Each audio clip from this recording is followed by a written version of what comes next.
कहानी की शुरुआत होती है एक नीले आसमान के नीचे फैले गोथम सिटी से। कैमरा एक ऊंची इमारत के कांच की तरफ तेजी से बढ़ता है। अचानक एक जोरदार धमाका होता है और कांच के टुकड़े हवा में बिखर जाते हैं। दो लोग जिन्होंने जोकर का मास्क पहना हुआ है एक जिप लाइन के जरिए दूसरी इमारत पर कूदते हैं। गोथम का ये सन्नाटा अब टूटने वाला है। यह कोई आम चोरी नहीं थी। उधर सड़क के किनारे एक शख्स खड़ा है जिसके हाथ में एक जोकर मास्क है। वहाँ एक वैन रुकती है और वो उसमें बैठ जाता है। वैन के अंदर 3 और लोग हैं। सबने वही डरावने जोकर मास्क पहने हुए हैं। वे आपस में बात कर रहे हैं कि उनका बॉस कौन है। एक लुटेरा कहता है, मैंने सुना है उसे जोकर कहते हैं, वो अजीब है, उसने चेहरे पर पेंट लगाया हुआ है। दूसरा मजाक उड़ाता है, लेकिन उन्हें अंदाजा नहीं है कि जिस शख्स का वो मजाक उड़ा रहे हैं वो शायद उनके बहुत करीब है। वे गोथम नेशनल बैंक में घुसते हैं। गोलियां चलती हैं, लोग जमीन पर गिर जाते हैं, दहशत फैल जाती है। लेकिन ये लुटेरे प्रोफेशनल हैं। हर किसी का एक खास काम है। एक तिजोरी खोल रहा है, एक अलार्म सिस्टम काट रहा है और एक भीड़ को काबू कर रहा है। लेकिन यहाँ एक ट्विस्ट है। हर लुटेरे को एक गुप्त निर्देश दिया गया है, जैसे ही तुम्हारा साथी अपना काम पूरा करे उसे गोली मार दो ताकि तुम्हारा हिस्सा बढ़ जाए। ये जोकर का पहला दांव था। अराजकता की शुरुआत उसने अपनों से ही की थी। जैसे ही अलार्म काटने वाले ने अपना काम खत्म किया उसके साथी ने उसे पीछे से गोली मार दी। जैसे ही तिजोरी खोलने वाले ने दरवाजा खोला उसे भी मार दिया गया। गद्दारी का यह सिलसिला इतना सटीक था जैसे कोई खौफनाक सिम्फनी बज रही हो। बैंक का मैनेजर जो एक शॉटगन लेकर बाहर आता है और चिल्लाता है, तुम जानते हो तुम किसका बैंक लूट रहे हो, तुम सब मरोगे। वह माफिया का नाम लेता है। वह कहता है कि गोथम के अपराधी पहले किसी उसूल को मानते थे। तभी आखिरी बचा हुआ लुटेरा जो अब तक खामोश था मैनेजर के पास जाता है। वह अपना मास्क उतारता है। पहली बार दुनिया देखती है उस चेहरे को। सफेद राख जैसा चेहरा, खून की तरह लाल फटे हुए होंठ और वो आंखें जिनमें किसी के लिए कोई दया नहीं थी। ये जोकर था। वह मैनेजर के मुंह में एक गैस ग्रेनेड डालता है और बहुत ही ठंडे अंदाज में कहता है, मेरा मानना है कि जो चीज तुम्हें मार नहीं पाती वो तुम्हें और भी अजीब बना देती है। वह बैंक से बाहर निकलता है और एक स्कूल बस में बैठता है जो चालाकी से बैंक की दीवार तोड़कर अंदर आई थी और बच्चों की स्कूल बसों की लाइन में शामिल होकर ओझल हो जाता है। लेकिन असली खेल अब शुरू होने वाला था। अब कैमरा मुड़ता है गोथम की अंधेरी रातों की तरफ। आसमान में बैट सिग्नल चमक रहा है। शहर के अपराधी इस रोशनी को देखकर सहम जाते हैं। एक पार्किंग लॉट में माफिया चेचन और स्केयरक्रो के बीच डील चल रही है। स्केयरक्रो जो अपने डर फैलाने वाले ड्रग्स के लिए जाना जाता है चेचन को अपना माल दिखा रहा है। तभी वहाँ हलचल होती है। कुछ लोग बैटमैन की ड्रेस में वहाँ हमला करते हैं। ये नकली बैटमैन है जो ब्रूस वेन से प्रेरित होकर खुद कानून हाथ में ले रहे हैं। स्केयरक्रो हंसता है और अपने कुत्तों को उन पर छोड़ देता है। लेकिन तभी एक असली साया ऊपर से गिरता है। एक ऐसी एंट्री जो रोंगटे खड़े कर देती है। बैटमैन अपनी टैंक जैसी गाड़ी टम्बलर के साथ वहाँ पहुंचता है। वह असली और नकली के बीच का अंतर साफ कर देता है। वह स्केयरक्रो को पकड़ता है, नकली बैटमैन को बचाता है, लेकिन वह खुश नहीं है। वह थका हुआ है। जब एक नकली बैटमैन उससे पूछता है, मुझ में और तुम में क्या फर्क है, तब बैटमैन अपनी गाड़ी में बैठते हुए बस इतना कहता है, I am not wearing hockey pads. Bruce Wayne वापस अपने सीक्रेट बंकर में आता है। उसके शरीर पर जख्मों के निशान हैं, कुत्तों के काटने के निशान, गोलियों के घाव। अल्फ्रेड उसका वफादार साथी उसे टांके लगाता है। यहाँ हमें ब्रूस की इंसानियत और उसकी कमजोरी दिखती है। वह भगवान नहीं है, वह एक मरता हुआ इंसान है जो अपनी हदें पार कर रहा है। उसे समझ आ रहा है कि गोथम को एक नकाबपोश रक्षक से ज्यादा कुछ चाहिए। उसे एक ऐसा चेहरा चाहिए जिसे लोग आदर्श मान सकें और वह चेहरा है हार्वे डेंट। वह हैंडसम है, निडर है और उसके पास खोने के लिए कुछ नहीं है। हार्वे अदालत में माफियाओं के खिलाफ लड़ रहा है। एक सीन में जब एक अपराधी उस पर कोर्ट के बीच में बंदूक तान देता है, हार्वे बिना डरे उसे मुक्का मारता है और बंदूक छीन लेता है। ब्रूस वेन को हार्वे में गोथम की उम्मीद दिखती है, लेकिन उसे यह भी पता है कि हार्वे रेचल डॉस के साथ रिलेशनशिप में है। वही रेचल जिससे ब्रूस प्यार करता है। अब सीन चेंज होता है और हम देखते हैं शहर के सारे बड़े माफिया मारोनी, चेचन और बाकी लोग एक वीडियो कॉल पर हैं। उनका सारा पैसा गायब हो चुका है। उनका अकाउंटेंट लाउ सारा पैसा लेकर हांगकांग भाग गया है क्योंकि उसे पता है कि हार्वे डेंट उसे नहीं छोड़ेगा। तभी अंधेरे कोने से एक अजीब सी हंसी सुनाई देती है। जोकर उस मीटिंग में बिना बुलाए आ जाता है। उसकी एंट्री इतनी डरावनी है कि माफिया भी डर जाते हैं। वह एक पेंसिल निकालता है और कहता है, क्या आप एक मैजिक ट्रिक देखना चाहेंगे? वह पेंसिल को टेबल पर गाड़ता है और जब एक गुंडा उसे मारने आता है जोकर उसका सिर टेबल पर पटक कर पेंसिल गायब कर देता है। पूरे कमरे में सन्नाटा छा जाता है। जोकर उन्हें सच बताता है। वह कहता है कि बैटमैन ने उन्हें मजबूर कर दिया है और अब वे छिप रहे हैं। वह एक बहुत ही सिंपल ऑफर देता है, किल द बैटमैन। माफिया हंसते हैं, लेकिन जोकर उन्हें चेतावनी देता है कि अगर उन्होंने अभी उसे नहीं रोका तो वे सब खत्म हो जाएंगे। वह पैसे नहीं मांगता, वह बस एक मौका मांगता है गोथम की व्यवस्था को ध्वस्त करने का। वह कहता है, अगर तुम किसी चीज में अच्छे हो तो उसे कभी मुफ्त में मत करो। यहीं से कहानी एक खतरनाक मोड़ लेती है। जोकर ने अपनी चाल चल दी है। उसने माफिया को डरा दिया है, बैटमैन को चुनौती दे दी है और गोथम की शांति को आग लगाने का सामान तैयार कर लिया है। अब तक सब कुछ कंट्रोल में लग रहा था, लेकिन असली खौफ अब शुरू होने वाला था। जोकर ने ऐलान कर दिया है कि जब तक बैटमैन अपना मास्क नहीं उतारता हर रोज लोग मरेंगे। इधर बैटमैन के लिए मुश्किल सिर्फ जोकर नहीं था, माफियाओं का सारा काला धन अब हांगकांग जा चुका था, जहां गोथम की पुलिस के हाथ नहीं पहुंच सकते थे। लाउ जो माफियाओं का अकाउंटेंट है, हांगकांग की एक गगनचुंबी इमारत में छिपा बैठा था। उसे लगा था कि वह सुरक्षित है क्योंकि कोई भी देश उसे एक्स्ट्राडाइट नहीं करेगा, लेकिन उसे ये नहीं पता था कि बैटमैन के लिए कोई सरहद मायने नहीं रखती। ब्रूस वेन और जिम गॉर्डन एक गुप्त छत पर मिलते हैं। गॉर्डन बताता है कि लाउ को वापस लाना कानूनी रूप से नामुमकिन है। यहीं ब्रूस उसे एहसास दिलाता है कि उसे कानून की जरूरत नहीं है। ब्रूस अपने नए सूट की मांग करता है। वह ल्यूसियस फॉक्स के पास जाता है जो वेन एंटरप्राइजेस का दिमाग है। ल्यूसियस उसे एक नया हल्का और फ्लेक्सिबल सूट देता है जो ब्रूस को ज्यादा रफ्तार देता है, लेकिन एक कमी के साथ, ये सूट गोलियों के खिलाफ थोड़ा कमजोर है। ब्रूस मुस्कुराते हुए कहता है, बिल्ली के कुत्तों से बचने के लिए यही काफी है। ब्रूस हांगकांग पहुंचता है। वह अपनी रईसी का दिखावा करने के लिए पूरी बैले टीम के साथ एक आलीशान बोट पर निकलता है ताकि किसी को शक न हो, लेकिन रात होते ही वह द डार्क नाइट बन जाता है। लाउ की बिल्डिंग की सुरक्षा दुनिया में सबसे बेहतरीन है, लेकिन बैटमैन के पास ल्यूसियस का बनाया हुआ एक खास विस्फोटक स्टिकी बॉम्ब है। वह एक ऊंची पहाड़ी से कूदता है और अपने केप को पंखों की तरह फैलाकर हवा में तैरते हुए सीधे लाउ के ऑफिस की कांच की खिड़की तोड़कर अंदर घुसता है। वहां जबरदस्त फाइट होती है। लाउ के गार्ड्स मशीन गन से गोलियां चलाते हैं, लेकिन बैटमैन की रफ्तार के सामने वो टिक नहीं पाते। वह लाउ को पकड़ता है और उसे एक गुब्बारे के जरिए हवा में खींच लेता है, जहां एक C-130 विमान उसे हवा में ही लपक लेता है। उसके बाद लाउ को वापस गोथम लाया जाता है। हार्वे डेंट अब जीत के करीब है। लाउ गवाही देने को तैयार हो जाता है, जिससे गोथम के सारे माफिया एक साथ जेल जा सके। माफियाओं को अब समझ आ गया है कि उनके पास सिर्फ एक ही रास्ता बचा है। जोकर एक वीडियो जारी करता है जो पूरे शहर में दहशत फैला देता है। वीडियो में एक नकली बैटमैन ब्रायन जोकर के कब्जे में है। जोकर उसे टॉर्चर कर रहा है और कैमरे की तरफ देखकर कहता है, तुम बैटमैन को देखना चाहते हो? जब तक बैटमैन अपना असली चेहरा नहीं दिखाता मैं हर रोज लोगों को मारूंगा और मैं अपनी बात का पक्का हूं। अगली सुबह गोथम के लोग सहमे हुए जागते हैं। जोकर अपनी धमकी पूरी करता है। वह जज सरिलो को एक कार बम में उड़ा देता है और पुलिस कमिश्नर लोएब को झड़ देकर मार देता है, लेकिन उसका असली निशाना कोई और है और वो है Harvey Dent. Bruce Wayne Harvey के लिए एक शानदार डिनर पार्टी होस्ट कर रहा होता है। वह चाहता है कि लोग हार्वे को अपना अगला मसीहा माने। पार्टी में रेचल और हार्वे हार्वे के बीच की केमिस्ट्री देखकर ब्रूस को थोड़ा दुख होता है, लेकिन वह अपने शहर के भविष्य के लिए यह कुर्बानी देने को तैयार है। अचानक पार्टी में जोकर की एंट्री होती है। वह अपने गुंडों के साथ अंदर आता है और मेहमानों को डराता है। वह हार्वे डेंट को ढूंढ रहा है। वह रेचल के पास पहुंचता है और उसे अपनी डरावनी मुस्कान की कहानी सुनाता है। वह कहता है कि कैसे उसने अपने चेहरे को खुद चीर लिया था ताकि उसकी पत्नी अकेला महसूस न करे। जोकर की कहानी में सच्चाई कम और पागलपन ज्यादा है।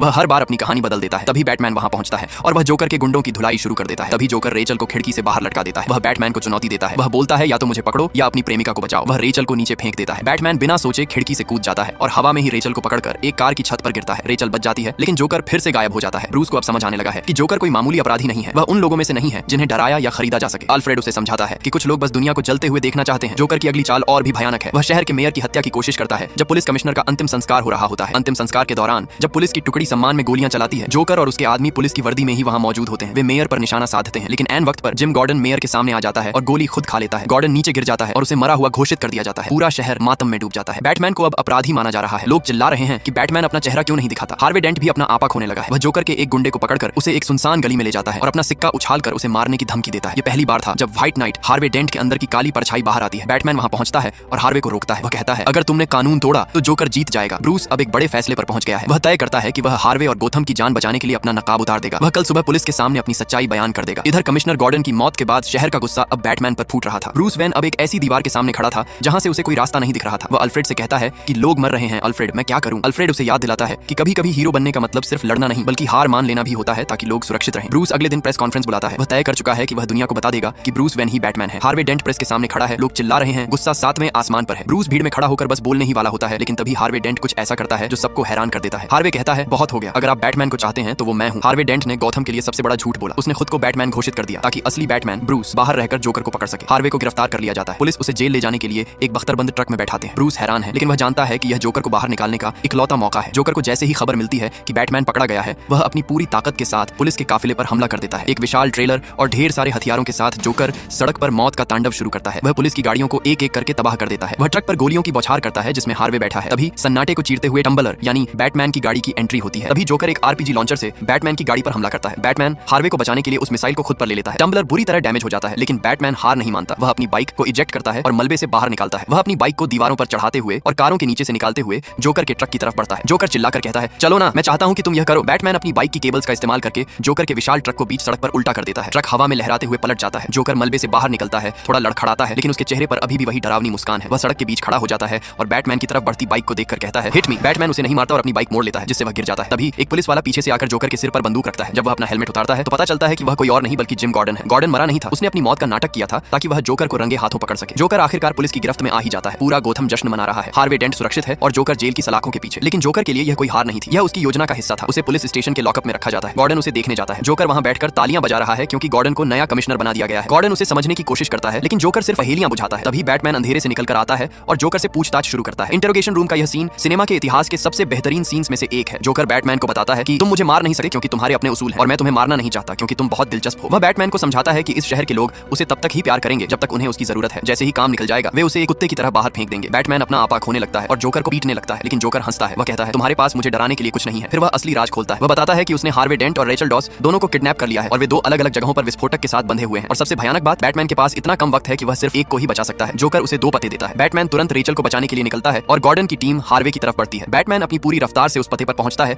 जहां उसे लगता है कि रेचल है, लेकिन जैसे ही वह दरवाजा तोड़कर अंदर घुसता है उसे रेचल नहीं बल्कि हार्वे डेंट मिलता है। जोकर ने पते बदल दिए थे। उसने बैटमैन के साथ दिमागी खेल खेला था। तभी धमाका होता है। बैटमैन हार्वे को खींचकर बाहर निकाल लेता है, लेकिन आग की लपटें हार्वे के आधे चेहरे को झुलसा देती हैं। दूसरी तरफ गॉर्डन समय पर नहीं पहुंच पाता। रेचल जिस इमारत में थी वह पूरी तरह तबाह हो जाती है। रेचल डॉस मर चुकी है। ब्रूस की जिंदगी का इकलौता प्यार और गॉथम की उम्मीद दोनों एक पल में राख हो गए। लेकिन असली तबाही तो अभी शुरू होनी थी। पुलिस स्टेशन के अंदर जोकर ने एक सिपाही को उकसाकर उसे बंधक बनाया और पेट में छिपाए हुए एक मोबाइल बम के जरिए पूरे स्टेशन को उड़ा दिया। वह लाओ को लेकर वहां से फरार हो गया। रेचल अब इस दुनिया में नहीं रही। ब्रूस उस जली हुई इमारत के मलबे के सामने खड़ा है जहां उसकी बचपन की दोस्त और उसकी इकलौती उम्मीद राख हो चुकी थी। गॉथम की बारिश भी उस आग को नहीं बुझा सकती थी जो अब ब्रूस के अंदर जल रही थी। अल्फ्रेड को रेचल का एक खत मिलता है। उस खत में रेचल ने लिखा था कि उसने हार्वे डेंट को चुन लिया है और वह ब्रूस का इंतजार नहीं कर सकती। अल्फ्रेड जानता है कि यह सच ब्रूस को पूरी तरह तोड़ देगा, इसलिए वह उस खत को छिपा देता है। वह ब्रूस को संभालता है, लेकिन ब्रूस अब अपराधी महसूस कर रहा है। उसे लगता है कि बैटमैन की जिद ने रेचल की जान ले ली। उधर अस्पताल के सफेद कमरों के बीच हार्वे डेंट होश में आता है। जब वह अपना चेहरा आईने में देखता है तो उसकी चीख पूरे अस्पताल में गूंज उठती है। उसका आधा चेहरा सुंदर है, लेकिन आधा हिस्सा मांस और हड्डियों का एक डरावना मंजर बन चुका है। वह अब हार्वे डेंट नहीं रहा। उसका वह सिक्का जो कभी उसकी किस्मत का प्रतीक था अब एक तरफ से जलकर काला हो चुका है। कमिश्नर गॉर्डन हार्वे से मिलने अस्पताल आता है। वह माफी मांगना चाहता है, लेकिन हार्वे का गुस्सा 7वें आसमान पर है। वह गॉर्डन को अपनी बर्बादी का जिम्मेदार मानता है। वह कहता है, तुमने मुझे एक ऐसा नाम दिया था, टू फेस। अब देखो मैं वाकई वो बन गया हूँ। हार्वे अब कानून पर भरोसा खो चुका है। उसे लगता है कि किस्मत ही इकलौता इंसाफ है। इधर जोकर अपना अगला पत्ता खेलता है। वह माफियाओं के पास वापस जाता है। लाओ और माफिया के सारे पैसे एक विशाल गोदाम में ढेर लगे हुए हैं। करोड़ों अरबों डॉलर की नकदी का वह पहाड़ देखकर किसी की भी आंखें चौंधिया जाएं। माफिया खुश है कि उनका पैसा मिल गया, लेकिन जोकर उस नोटों के ढेर पर गैसोलीन छिड़क देता है। वह एक माचिस जलाता है और उस करोड़ों डॉलर की दौलत को आग लगा देता है। माफिया चीखते रह जाते हैं, लेकिन जोकर बस हंसता है। जोकर के लिए पैसा कभी मकसद था ही नहीं। वह साबित करना चाहता था कि यह दुनिया कितनी खोखली है। लेकिन जोकर का असली शिकार तो अस्पताल में था। वह नर्स की वर्दी पहनकर हार्वे डेंट के कमरे में घुसता है। जोकर हार्वे के पास बैठता है और उसे समझाता है कि वह कातिल नहीं है। वह कहता है, क्या मैं तुम्हें एक ऐसा इंसान लगा हूं जिसके पास कोई प्लान हो? मैं बस एक कुत्ता हूं जो कारों का पीछा करता है। मुझे पता ही नहीं होगा कि अगर मैं एक को पकड़ लूं तो क्या करना है। वह हार्वे के दिमाग में यह बात डाल देता है कि रेचल की मौत का असली जिम्मेदार वह नहीं, बल्कि यह भ्रष्ट सिस्टम और पुलिस है। जोकर कहता है कि अराजकता सबसे निष्पक्ष होती है, क्योंकि इसमें कोई भेदभाव नहीं होता। वह हार्वे के हाथ में एक लोडेड गन थमा देता है और अपना सिर उसकी नली के सामने रख देता है। वह हार्वे को मौका देता है, या तो उसे मार दो या फिर अराजकता का हिस्सा बन जाओ। हार्वे अपना जला हुआ सिक्का उछालता है। किस्मत जोकर का साथ देती है। जोकर अस्पताल को धमाकों से उड़ा देता है। धुएं और आग के बीच से जोकर एक नर्स की ड्रेस में झूमता हुआ निकलता है, जैसे उसने कोई बहुत बड़ा मजाक किया हो। पीछे अस्पताल मलबे में तब्दील हो जाता है। अब गोथम में एक नया राक्षस पैदा हो चुका था, टू फेस। हार्वे डेंट अब उन सभी लोगों का शिकार करना शुरू करता है जिन्होंने उसे धोखा दिया था। वह उन पुलिस वालों को ढूंढता है जो माफिया के लिए काम कर रहे थे। वह एक बार में जाता है, एक भ्रष्ट अफसर को पकड़ता है और अपना सिक्का उछालता है और बोलता है, heads you live, tails you die. सिक्का गिरता है, टेल आता है। हार्वे बिना पलक झपकाए उसे गोली मार देता है। शहर में अब पूरी तरह अफरा तफरी मच चुकी है। जोकर टीवी पर लाइव आता है और गोथम के लोगों को धमकी देता है कि अगर वो शहर छोड़कर नहीं गए तो वे सब मारे जाएंगे। वह कहता है कि शहर के पुल और सुरंगें अब सुरक्षित नहीं है। लोग पागलों की तरह शहर से भागने की कोशिश कर रहे हैं। बैटमैन को अब अपनी हदें पार करनी पड़ती हैं। वह ल्यूशियस फॉक्स की मदद से गोथम के हर मोबाइल फोन को एक सर्विलांस डिवाइस में बदल देता है। यह एक ऐसी तकनीक है जो किसी की भी प्राइवेसी को खत्म कर सकती है। ल्यूशियस इस बात से दुखी है। वह कहता है कि यह अनैतिक है, लेकिन बैटमैन कहता है कि जोकर को पकड़ने के लिए मुझे यह करना ही होगा। गोथम की नदी के बीचों बीच दो विशाल जहाज फंसे हुए थे। सन्नाटा इतना गहरा था कि लहरों की आवाज भी किसी चीख जैसी लग रही थी। एक जहाज पर आम शहरी थे, परिवार, बच्चे और मासूम लोग। दूसरे जहाज पर गोथम के सबसे खतरनाक अपराधी और कैदी थे। जोकर की आवाज उन दोनों जहाजों के लाउड स्पीकर पर गूंजती है। वह कहता है, आज रात तुम सब एक खेल का हिस्सा हो। दोनों जहाजों के डेक पर एक रिमोट रखा है। वह रिमोट दूसरे जहाज में लगे एक बम का है। अगर तुम 12 बजे से पहले दूसरे जहाज को डिस्ट्रॉय कर देते हो तो मैं तुम्हें आजाद कर दूंगा, लेकिन अगर किसी ने बटन नहीं दबाया तो मैं दोनों शिप्स को डिस्ट्रॉय कर दूंगा। वह साबित करना चाहता था कि मौत के डर से अच्छा इंसान भी जानवर बन जाता है। उधर हार्वे डेंट कमिश्नर गॉर्डन के परिवार को किडनैप कर लेता है। वह उन्हें उसी जगह ले जाता है जहां रेचल की मौत हुई थी। हार्वे का इंसाफ अब अपनी चरम सीमा पर था। इधर जोकर ने इंसानी फितरत पर दांव खेला था। उसे यकीन था कि अपनी जान बचाने के लिए सभ्य लोग उन कैदियों को मार देंगे और कैदी अपनी जान बचाने के लिए आम लोगों को। आम लोगों वाले जहाज पर बहस शुरू हो जाती है। एक आदमी चिल्लाता है, वे लोग अपराधी हैं, उन्होंने अपनी सजा खुद चुनी है, हमें उनके लिए क्यों मरना चाहिए। लोग वोटिंग करते हैं। डर उनके चेहरों पर साफ दिख रहा था। उधर कैदियों वाले जहाज पर सन्नाटा था। वहां के गार्ड्स डरे हुए थे। तभी एक विशालकाय कैदी जिसका शरीर टैटू से भरा था आगे बढ़ता है। वह गार्ड के पास जाता है और कहता है, मुझे वो रिमोट दो। गार्ड कांपते हाथों से उसे रिमोट थमा देता है। सबको लगता है कि अब वो कैदी दूसरे जहाज को डिस्ट्रॉय कर देगा, लेकिन उस कैदी ने रिमोट को शिप की विंडो से बाहर समुद्र में फेंक दिया। वह साबित करता है कि जिसे दुनिया राक्षस समझती है उसके अंदर भी एक आत्मा बाकी है। दूसरी तरफ आम नागरिकों के जहाज पर एक बुजुर्ग शख्स रिमोट उठाता है। उसके हाथ कांप रहे हैं। वह विंडो से बाहर दूसरे शिप को देखता है। वह बटन दबाने ही वाला होता है, लेकिन उसकी अंतरात्मा उसे रोक देती है। वह हार मान लेता है और रिमोट वापस रख देता है। जोकर का यह प्रयोग फेल हो रहा था। उसने सोचा था कि लोग एक दूसरे को मार डालेंगे, लेकिन गोथम के लोगों ने मरने को चुना, हत्या करने को नहीं। लेकिन जोकर के पास अभी भी एक मास्टर प्लान था। उधर बैटमैन गोथम की एक अधूरी बनी इमारत में पहुंचता है। ल्यूशियस फॉक्स की बनाई सोनार टेक्नोलॉजी के जरिए वह पूरी बिल्डिंग का 3D मैप देख सका है। उसे पता चलता है कि जोकर ने वहां बंधकों को रखा है, लेकिन यहाँ एक और चालाकी थी। जोकर ने बंधकों को जोकर मास्क पहना दिया था और अपने गुंडों को डॉक्टर की ड्रेस पहना दी थी। पुलिस की स्वाट टीम जैसे ही अंदर घुसती है, वे गलती से उन निर्दोष बंधकों को ही अपराधी समझकर मारने वाले होते हैं। बैटमैन को अब अपनी ही पुलिस से फाइट करना होगा ताकि वह बेगुनाहों को बचा सके। वह अपनी केप की मदद से उस बिल्डिंग के विंडो से अंदर घुसता है, स्वाट टीम को विंडो से बाहर खींचता है और बंधकों को सुरक्षित करता है। वह एक साए की तरह काम कर रहा था। वह पुलिस को भी बचा रहा था और अपराधियों को भी खत्म कर रहा था। अंत में वह जोकर तक पहुंच ही जाता है। जोकर एक कुत्ते के साथ वहां बैठा है और उसे देखकर मुस्कुराता है। जोकर उस पर हमला करता है। दोनों के बीच जबरदस्त फाइट होती है। जोकर बैटमैन को नीचे गिरा देता है और उसे पीटने लगता है। वह कहता है, तुमने सोचा था कि तुम इस शहर को बचा लोगे? देखो इन जहाजों को, अब 12 बजने वाले हैं और आतिशबाजी शुरू होने वाली है। 12 बजते हैं। जोकर अपना रिमोट दबाता है, लेकिन कुछ नहीं होता। दोनों जहाज सुरक्षित थे। जोकर का चेहरा उतर जाता है। बैटमैन उसे उठाकर इमारत के किनारे से नीचे फेंक देता है, लेकिन अंतिम समय में बैटमैन उसे अपनी केबल से होल्ड कर लेता है। जोकर हवा में उल्टा लटका हुआ है और पागलों की तरह हंस रहा है। वह कहता है, तुम वाकई महान हो, तुम मुझे मार नहीं सकते और मैं तुम्हें मारना नहीं चाहता। हम यह खेल हमेशा के लिए खेल सकते हैं। बैटमैन कहता है कि शहर ने साबित कर दिया है कि वह अच्छाई पर भरोसा करता है, लेकिन जोकर अपनी बिगेस्ट विन का खुलासा करता है। वह कहता है, मैंने गोथम की आत्मा को भ्रष्ट करने के लिए तुम्हें नहीं चुना था, मैंने हार्वे डेंट को चुना था। उसे पता था कि अगर उसे मारना आसान है तो उसे मनाना और भी आसान है। जोकर बताता है कि हार्वे डेंट अब एक कातिल बन चुका है और वह गॉर्डन के परिवार को मारना चाहता है। बैटमैन को एहसास होता है कि जोकर जीत चुका है। भले ही वह एक बिल्डिंग के छत से लटका हुआ है, अब तक सब कुछ जोकर के हिसाब से चल रहा था, लेकिन असली डर अभी बाकी था। बैटमैन जोकर को पुलिस के हवाले करके हार्वे डेंट की तलाश में निकलता है। जिम गॉर्डन वहां घुटनों के बल बैठा है। उसकी आंखों में आंसू हैं और उसके सामने है वह इंसान जिसे उसने कभी अपना सबसे भरोसेमंद दोस्त माना था। हार्वे चिल्लाता है, तुमने मुझसे झूठ बोला गॉर्डन, तुमने कहा था कि हम सुरक्षित हैं, तुमने कहा था कि सब ठीक हो जाएगा, पर कुछ नहीं हुआ और तुम लोगों ने मेरी रेचल को छीन लिया। इतना कहकर हार्वे ने गॉर्डन के बेटे के सिर पर बंदूक तान दिया। तभी अंधेरे से बैटमैन की आवाज आती है। वह धीरे धीरे सामने आता है। हार्वे अपनी बंदूक बैटमैन की तरफ घुमा देता है। बैटमैन उसे समझाने की कोशिश करता है, हार्वे जो तुम्हारे साथ हुआ वह नाइंसाफी थी, लेकिन मासूमों को मारना उसका जवाब नहीं है। हार्वे हंसता है और कहता है, दुनिया बेदर्द है बैटमैन, और इस बेदर्द दुनिया में निष्पक्ष होने का सिर्फ एक ही रास्ता है, किस्मत। वह अपना जला हुआ सिक्का निकालता है। वह कहता है कि आज रात 3 लोगों की किस्मत का फैसला होगा। हार्वे सिक्का उछालता है, सिक्का गिरता है। वह जली हुई तरफ टेल्स पर रुकता है। हार्वे बिना सोचे बैटमैन के पेट में गोली मार देता है। बैटमैन जमीन पर गिर जाता है। अब बारी खुद हार्वे की थी। वह फिर से सिक्का उछालता है। इस बार साफ हिस्सा हेड्स आता है। हार्वे खुद को कुछ नहीं करता और अंत में वह गॉर्डन के बेटे की तरफ घूम जाता है। गॉर्डन चीखता है, नहीं उसे जाने दो, मुझे मार दो। हार्वे कहता है कि रेचल की जान गई क्योंकि जोकर ने उसे चुना, अब तुम्हारे बेटे की जान जाएगी क्योंकि किस्मत उसे चुनेगी। जैसे ही हार्वे सिक्का उछालने के लिए हवा में हाथ बढ़ाता है, बैटमैन अपनी बची हुई पूरी ताकत इकट्ठा करके हार्वे हार्वे को इमारत के किनारे से धक्का देता है। दोनों कई फीट नीचे गिरते हैं। गॉर्डन भागकर अपने बेटे के पास जाता है और उसे गले लगा लेता है। उसका बेटा सेफ था, लेकिन नीचे हार्वे डेंट मर चुका था। गॉर्डन नीचे उतरता है और बैटमैन के पास पहुंचता है, जो बुरी तरह घायल है। वे दोनों हार्वे की लाश को देखते हैं। गॉर्डन कहता है जोकर जीत गया, उसने शहर के सबसे अच्छे इंसान को हमारे जैसा बना दिया। जब लोगों को पता चलेगा कि हार्वे एक कातिल था तो वे हार मान लेंगे। हमारे सारे केस, सारी गिरफ्तारियां सब खत्म हो जाएंगे। जोकर ने गोथम की उम्मीद ही मार दी। बैटमैन धीरे से उठा। वह जानता है कि गोथम को एक मसीहा की जरूरत है। वह गॉर्डन की तरफ देखता है और एक ऐसा फैसला लेता है जो कोई और नहीं ले सकता था। वह कहता है नहीं, जोकर नहीं जीत सकता। शहर को हार्वे डेंट पर अपना भरोसा रखने की जरूरत है। गॉर्डन पूछता है लेकिन सच का क्या? बैटमैन जवाब देता है कभी कभी सच काफी नहीं होता, कभी कभी लोगों को उससे ज्यादा की जरूरत होती है। बैटमैन फैसला करता है कि वह हार्वे के किए गए सारे खून अपने सिर ले लेगा। वह दुनिया को बताएगा कि बैटमैन ने उन पुलिस वालों को मारा, बैटमैन ने गॉर्डन के परिवार को डराया। ये एक महान बलिदान था। उधर पुलिस और कुत्ते बैटमैन का पीछा शुरू कर देते हैं। बैटमैन जो घायल है अंधेरे की ओर भागता है। वह अपनी बाइक बैटपॉड पर सवार होकर गोथम की उन गलियों में ओझल हो जाता है जिन्हें उसने बचाया था। गॉर्डन का छोटा बेटा जो यह सब देख रहा है अपने पिता से पूछता है पापा वो भाग क्यों रहा है? उसने तो हमें बचाया था, फिर पुलिस उसका पीछा क्यों कर रहे हैं? गॉर्डन अपने बेटे की तरफ देखता है और उससे कहता है क्योंकि वह वो हीरो है जिसका गौथम हकदार है, लेकिन वो नहीं जिसकी उसे अभी जरूरत है। इसीलिए हम उसका पीछा करेंगे क्योंकि वह यह सह सकता है। इसके बाद हम देखते हैं कि हार्वे डेंट का अंतिम संस्कार पूरे राजकीय सम्मान के साथ किया जा रहा है। गॉर्डन मंच पर जाके हार्वे की तारीफों के पुल बांधे। वहीं दूसरी तरफ अल्फ्रेड ने रेचल का दिया हुआ खत जला दिया ने बी, जिसमें उसने हार्वे को चुनने की बात कही थी। अल्फ्रेड जानता है कि अगर ब्रूस को यह पता चला तो वह अंदर से पूरी तरह खत्म हो जाएगा। वह ब्रूस की आखिरी उम्मीद को एक सफेद झूठ के जरिए बचा लेता है और हमारी कहानी यही खत्म हो जाती है। अगर ऐसे ही बैटमैन की और भी मूवी चाहिए तो कमेंट करो। कहानी की शुरुआत होती है दुनिया की सबसे खतरनाक जेल शॉशैंक रिडेम्पशन से। यहाँ हजारों कैदी बंद हैं और आज तक कोई भी यहाँ से भाग नहीं सका है, क्योंकि भागने की कोशिश करने वाले को सीधे गोली मार दी जाती है। इसलिए अब भी कई खूंखार कैदी अपनी पूरी जिंदगी यहीं गुजार रहे होते हैं। तभी दृश्य एक अदालत में बदलता है जहाँ एंडी नाम का एक बड़ा बैंकर खड़ा होता है, लेकिन जज एंडी को उसकी पत्नी और पत्नी के प्रेमी के कत्ल के जुर्म में उम्र कैद की सजा सुना देता है। एंडी कहता है मैं बेगुनाह हूँ और मैंने यह मर्डर नहीं किए हैं, लेकिन उसके पास खुद को बेगुनाह साबित करने के लिए कोई पुख्ता सबूत नहीं होता। इसीलिए जज उसे उम्र कैद काटने के लिए सबसे खतरनाक जेल शॉशैंक रिडेम्पशन जेल भेज देता है।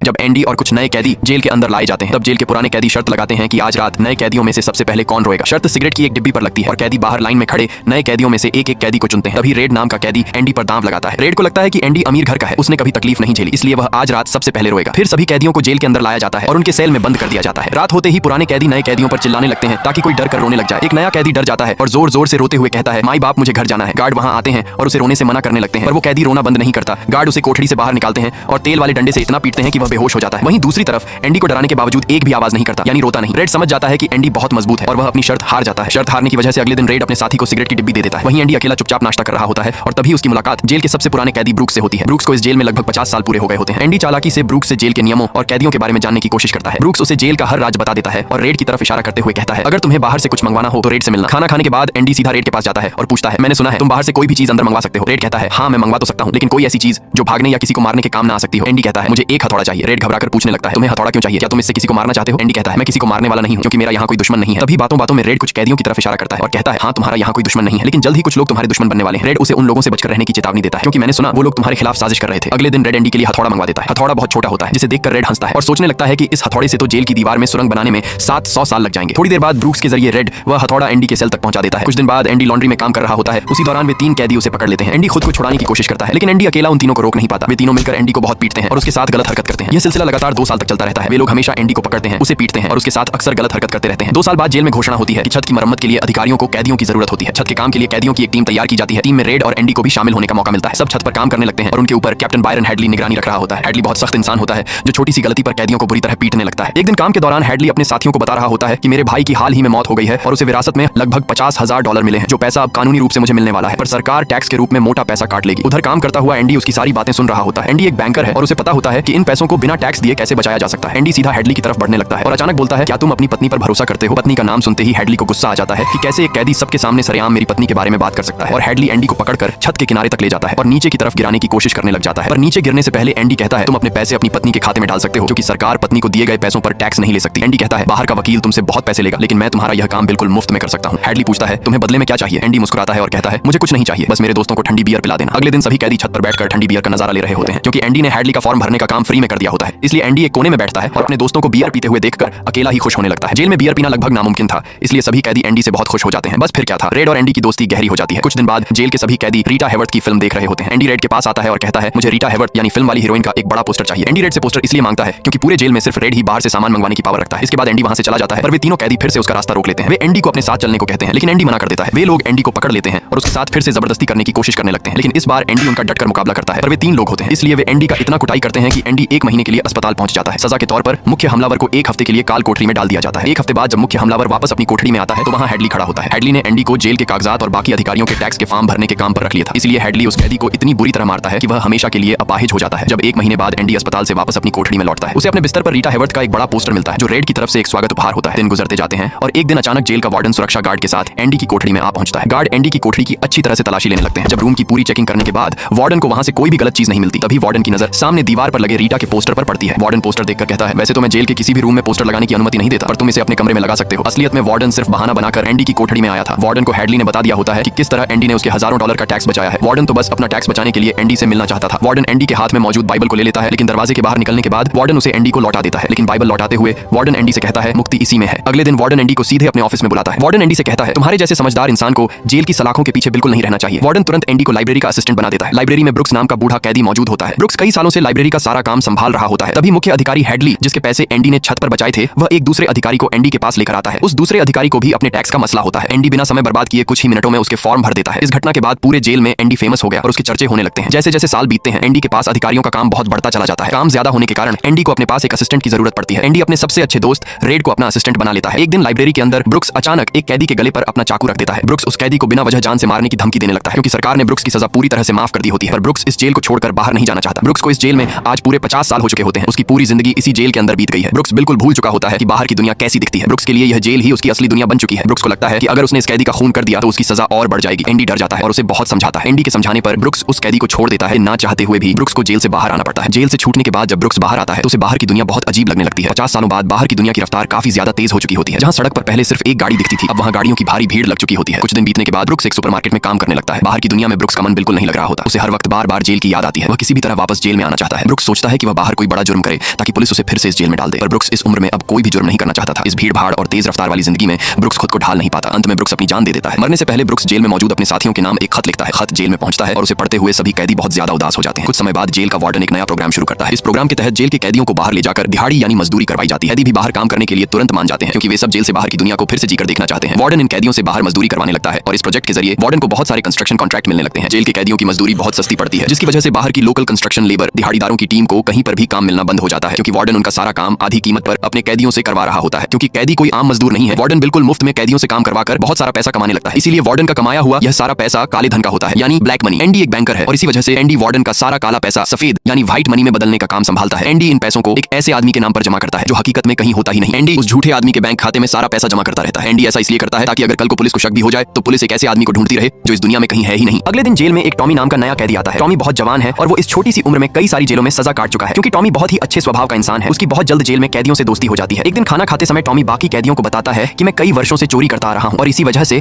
मैं अलग अलग जेलों में सजा काट चुका हूँ। इस बार भी उसी अपराध के कारण मैं यहाँ पहुंचा हूँ। टॉमी की बात सुनकर एंडी उसे कहता है कि बार बार चोरी करने के बाद पकड़े जाना यह दर्शाता है कि चोरी करना तुम्हारे बस का नहीं, इसलिए तुम मनी हाइस्ट जैसे प्रोफेशनल चोर नहीं बन सके अब तक। एंडी कहता है कि तुम्हें अब चोरी छोड़ देनी चाहिए। एंडी की यह बात टॉमी को सही लगती है। टॉमी रेड के पास जाकर एंडी के बारे में जानकारी लेने लगता है। टॉमी रेड से पूछता है कि एंडी इतना समझदार और सरल स्वभाव का व्यक्ति है, फिर आखिर उसे जेल क्यों हुई। रेड टॉमी को बताता है कि एंडी पहले एक बड़ा बैंकर था। एंडी पर अपनी पत्नी और उसके प्रेमी की हत्या का आरोप साबित हुआ, जिसके चलते उसे उम्र कैद की सजा मिली। ये सुनकर टॉमी गहरी सोच में डूब जाता है, मानो उसे कोई पुराना किस्सा याद आ गया हो। इसके बाद टॉमी तुरंत एंडी को अपने पास बुलाता है। एंडी और रेड दोनों उसके पास आते हैं। टॉमी उन्हें बताता है कि करीब 4 साल पहले मैं एक दूसरी जेल में था, जहां मेरी मुलाकात एक कैदी से हुई थी। उस कैदी ने मुझे एक घटना के बारे में बताया कि एक रात वो चोरी के इरादे से एक घर में घुसा, लेकिन तभी घर का मालिक जाग गया। पकड़े जाने के डर से उसने उस व्यक्ति और उसकी पत्नी की गोली मारकर हत्या कर दी। टॉमी आगे कहता है कि बाद में उस कैदी को पता चला कि वे दोनों पति पत्नी नहीं बल्कि प्रेमी थे और वो महिला एक बड़े बैंकर की पत्नी थी। टॉमी कहता है कि कुछ समय बाद जब मैंने अखबार में खबर पढ़ी तो मुझे पता चला कि पुलिस ने संदेह के आधार पर उसी बैंकर को इन दोनों हत्याओं के आरोप में गिरफ्तार कर लिया। यह सब जानने के बाद एंडी को अपनी बेगुनाही का गवाह मिल जाता है। एंडी सीधा वार्डन के पास जाता है और उसे ये सारी बातें बताता है। वार्डन जानबूझकर एंडी की बातों को पूरी तरह नजरअंदाज कर देता है, क्योंकि एंडी वही आदमी है जो उसके ब्लैक मनी को साफ यानी एक नंबर बनाता है और उसके हर सीक्रेट से वाकिफ है। वार्डन के दिमाग में साफ चलता है कि अगर एंडी यहाँ से निकल गया तो न सिर्फ उसकी इनकम बंद हो जाएगी बल्कि उसके सारे राज भी बाहर आ सकते हैं। वार्डन सीधे एंडी से कहता है, ये सब स्टोरी मुझे मत सुनाओ, ऐसी बातें मैं रोज सुनता हूँ। एंडी शांत रहते हुए उसे यकीन दिलाता है, अगर मैं बाहर भी गया ना तो तुम्हारे बारे में एक शब्द भी किसी को नहीं बताऊंगा। लेकिन वार्डन उसकी बात नहीं मानता, जिससे एंडी का गुस्सा कंट्रोल से बाहर होने लगता है। उसके दिमाग में यही चलता है कि उसने इस आदमी के लिए कितना कुछ किया। गुस्से में एंडी चिल्ला पड़ता है। वार्डन तुरंत गार्ड्स को बुलवाकर उसे 1 महीने के लिए सॉलिटरी सेल में भिजवा देता है। फिर कुछ देर बाद वार्डन सीधे टॉमी के पास पहुंच जाता है और बिना घुमाए सीधा सवाल करता है, जो बातें तुमने एंडी को बताई थी वो सब सच है? टॉमी तुरंत जवाब देता है, हाँ एकदम सच है। वार्डन पूछता है, अगर तुम्हें कोर्ट में पूछा जाए तो क्या तुम वहाँ ये सब गवाही दोगे? टॉमी बिना हिचकिचाए कहता है, हाँ मैं पूरी तरह रेडी हूँ। इतना सुनते ही वार्डन ऊपर खड़े गार्ड हेडली की तरफ हल्का सा इशारा करता है और हेडली बंदूक से टॉमी पर लगातार गोलियां चला देता है। कुछ ही सेकंड में टॉमी का काम तमाम हो जाता है और जमीन पर गिर जाता है। इसके बाद वार्डन काल कोठरी में एंडी के पास पहुंचता है और ठंडे लहजे में बोलता है, टॉमी भागने की कोशिश कर रहा था इसलिए उसे शूट करना पड़ा। एंडी ये सुनते ही सब समझ जाता है कि असल में क्या हुआ है। अंदर ही अंदर उसका गुस्सा उबलने लगता है और उसके दिमाग में साफ चलता है कि वार्डन कितना सोना गिरा हुआ इंसान है। एंडी सीधे वार्डन से कहता है, आज के बाद मैं तुम्हारा कोई काम नहीं करूंगा। वार्डन खतरनाक अंदाज में जवाब देता है, ये काम तुम्हें ही करना पड़ेगा, नहीं तो मैं तुम्हारी लाइफ यहाँ हेल बना दूंगा। इतना कहकर वार्डन गार्ड से बोलता है, इसे 1 और महीने के लिए यहीं सॉलिटरी में रखो। काल कोठरी ऐसी जगह होती है जहाँ सिर्फ अंधेरा, खामोशी और डर होता है, और एंडी पहले ही वहाँ 1 महीना काट चुका होता है और अब उसे फिर से उतना ही वक्त गुजारना है। कुछ ही समय में पूरे जेल में ये बात फैल जाती है कि एंडी उस जुर्म की सजा भुगत रहा है जो उसने किया ही नहीं। ज्यादातर कैदियों को उसके लिए बुरा लगने लगता है। 2 महीने काल कोठरी में काटने के बाद एंडी आखिर बाहर निकलता है। बाहर आते ही रेड उसके पास पहुंच जाता है। एंडी उससे पूछता है, क्या तुम्हें लगता है कि तुम कभी यहाँ से बाहर जा पाओगे? रेड हल्की मुस्कान के साथ कहता है, हाँ, लेकिन तब जब मैं इतना बूढ़ा हो जाऊंगा कि दिमाग ठीक से काम भी नहीं करेगा। एंडी थोड़ी देर रुककर बोलता है, मैं यहाँ से निकलकर मेक्सिको जाऊंगा। वहाँ समंदर के किनारे एक बहुत खूबसूरत जगह है। लोग कहते हैं वहाँ पहुंचकर इंसान खुद को भूल जाता है। एंडी की आंखों में अलग ही चमक आ जाती है। मैं वहाँ अपना छोटा सा रेस्टोरेंट खोलूंगा और बीच के पास अपनी नाव ठीक करूंगा। फिर एंडी धीरे से बोलता है, वहाँ मुझे एक ऐसा आदमी चाहिए होगा जो मेरे लिए बाहर से चीजें अरेंज कर सके। रेड समझ जाता है और कहता है, उम्मीद बहुत खतरनाक चीज होती है, ये इंसान को पागल बना सकती है। फिर रेड एंडी को समझाता है, मेक्सिको का सफर बहुत दूर है। इतना बोलकर रेड मुड़कर जाने लगता है। तभी एंडी आवाज देता है, रेड एक वादा करो, अगर तुम कभी यहाँ से बाहर निकले तो मेरा एक काम करोगे? रेड बिना सोचे जवाब देता है, हाँ जरूर करूंगा। एंडी फिर उसे एक जगह के बारे में बताता है, जब तुम रिहा हो जाओ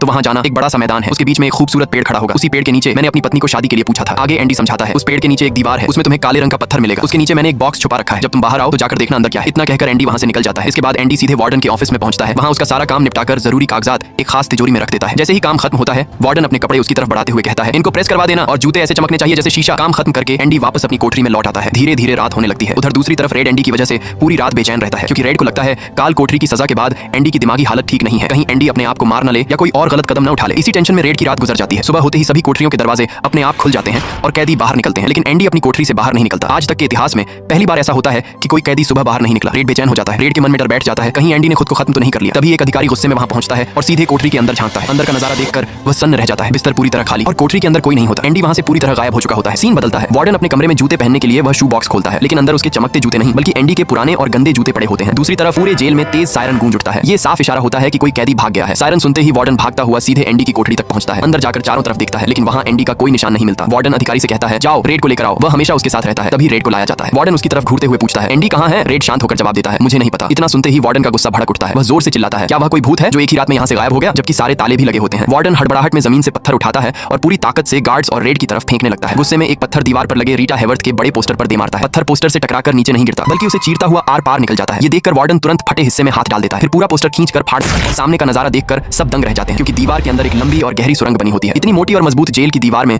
बिना किसी मशीन के ऐसा टनल बनाना लगभग नामुमकिन होता है, लेकिन एंडी ने ये कर दिखाया और उसी रास्ते से भाग निकला। तुरंत सारे अधिकारी बाहर उस जगह की तरफ दौड़ते हैं जहां से एंडी बाहर निकला होता है। वहां जमीन पर उसके पुराने जेल वाले कपड़े पड़े मिलते हैं। कपड़ों के पास मिट्टी में एक छोटी सी हथौड़ी भी पड़ी होती है, वही छोटी हथौड़ी जो 20 साल पहले एंडी ने रेड से मंगवाई थी। एंडी पिछले 20 सालों से लगातार इसी छोटी हथौड़ी से अपनी कोठरी की दीवार खोदकर धीरे धीरे सुरंग बना रहा होता है। दीवार खोदने से जो भी मिट्टी निकलती थी, एंडी उसे अपनी पैंट की जेब में भर लेता था। दिन में बाहर आते वक्त एंडी उस मिट्टी को मैदान में ले जाकर धीरे धीरे बिखेर देता था। इतने सालों तक उसने ये काम इतनी सफाई से किया कि किसी को जरा भी शक और कानो कान खबर तक नहीं हुई। जब पिछली रात एंडी आखिरी बार वार्डन के ऑफिस में काम कर रहा था, तब एंडी वार्डन के काले पैसों के सारे असली कागजात अपने कपड़ों के अंदर छिपा लेता है। इसके बाद एंडी अपनी बाइबल को तिजोरी में रख देता है ताकि लगे जैसे अंदर वार्डन के वही जरूरी कागजात रख रहा हो। वार्डन ने जो अपने कपड़े एंडी को प्रेस करने के लिए दिए थे, एंडी सबसे पहले वार्डन के कपड़े पहनता है, उनके ऊपर अपने पुराने जेल के कपड़े पहनता है। उस रात वार्डन के शीशे जैसे चमकते हुए जूते पहनकर एंडी वापस अपनी कोठरी में लौट आता है। जब रात होते ही जेल की सारी लाइट्स बंद हो जाती हैं, तो एंडी धीरे से पोस्टर हटाता है और अपनी कोठरी में बनाई हुई सुरंग के अंदर घुस जाता है। सुरंग के रास्ते जब एंडी दीवार के पार निकलता है और बाहर लगे बड़े गटर पाइप को पत्थर से तोड़ देता है, फिर हिम्मत करके अपना सिर उस संकरे और गंदे पाइप में डालता है और धीरे धीरे अंदर घुसने लगता है। अंदर बहुत ज्यादा गंदगी भरी होती है, लेकिन एंडी रुकता नहीं। वह उसी पाइप में आगे की तरफ रेंगना शुरू कर देता है। करीब 2 किलोमीटर लंबे उस पाइप में लगातार रेंगते हुए आखिरकार वह उसे पूरा पार कर लेता है। आखिर में एंडी उस जेल से बाहर निकल आता है जहां से आज तक कोई भी कैदी भाग नहीं पाया था। अगली सुबह एंडी सीधे उस बड़े बैंक में पहुंचता है जहां वार्डन का पूरा काला पैसा जमा होता था। ये पैसा एक ऐसे आदमी के नाम पर रखा गया था जो असल में इस दुनिया में मौजूद ही नहीं था, और ये पूरा सिस्टम कागजात और पैसे जमा करवाना एंडी ने ही सेट किया था। इस अकाउंट के नाम पर जो सिग्नेचर होते थे वो भी जेल में बैठकर एंडी ही तो करता था। अब एंडी उसी नाम के सारे पेपर्स लेकर बैंक कर्मचारी के पास जाता है। सारे डॉक्यूमेंट्स सही होने की वजह से उसे पैसे निकालने में कोई दिक्कत नहीं होती। इसके बाद एंडी अलग अलग बैंकों में जाकर सभी खातों से पैसा निकाल लेता है। कुल मिलाकर एंडी $3,70,000 निकाल लेता है। अब एंडी सिर्फ आजाद नहीं होता बल्कि पैसों के साथ पूरी तरह सेट भी हो जाता है। जिस दिन एंडी इस जेल में आया था, उसी दिन से एंडी इस पूरे प्लान पर काम कर रहा था। एंडी सारे असली सबूत और काले पैसों से जुड़े डॉक्यूमेंट्स एक लिफाफे में रखता है और उसे मीडिया और अखबार वालों के पते पर भेज देता है। अगली सुबह यह पूरी खबर अखबारों के पहले पन्ने पर छप जाती है। वार्डन अपने ऑफिस में अपनी तिजोरी खोलकर देखता है। तिजोरी के अंदर उसके कागजात नहीं बल्कि एंडी की बाइबल रखी होती है। वार्डन बाइबल का पहला पन्ना खोलता है जहां एंडी ने लिखा होता है, तुमने बिल्कुल सही कहा था, मुक्ति इसी में है। वार्डन पन्ने पलटता है और देखता है पन्नों को काटकर एक हथौड़ी का आकार बनाया गया है और एंडी उसी के अंदर अपनी हथौड़ी छिपाकर रखता था। आज से 20 साल पहले जब वार्डन पहली बार एंडी की कोठरी में गया था, उस वक्त भी वह हथौड़ी उसी बाइबल के अंदर मौजूद होती है। ये सच जानकर वार्डन के पैरों तले जमीन खिसक जाती है। वार्डन के काले पैसों की खबर पूरे शहर में आग की तरह फैल जाती है। कुछ ही देर में पुलिस की गाड़ियां और मीडिया के रिपोर्टर्स जेल के बाहर पहुंच जाते हैं। पुलिस ऑफिस का दरवाजा खटखटाती है। इससे पहले कि पुलिस अंदर आकर वार्डन को गिरफ्तार करती, वार्डन अपनी दराज से बंदूक निकालता है और खुद को गोली मार लेता है। थोड़ा समय गुजरता है और आखिरकार रेड की सजा भी सरकार की तरफ से माफ कर दी जाती है। सरकार की तरफ से उसे एक छोटी सी जॉब मिलती है और रहने के लिए एक कमरा भी दिया जाता है। रेड को वही कमरा मिलता है जो ब्रुक्स को दिया गया था। रेड कमरे में रहने लगता है। जेल से बाहर आने के बाद भी उसका मन भी ब्रुक्स की तरह इस नई दुनिया में बिल्कुल नहीं लगता। आधी जिंदगी सलाखों के पीछे बिताने के बाद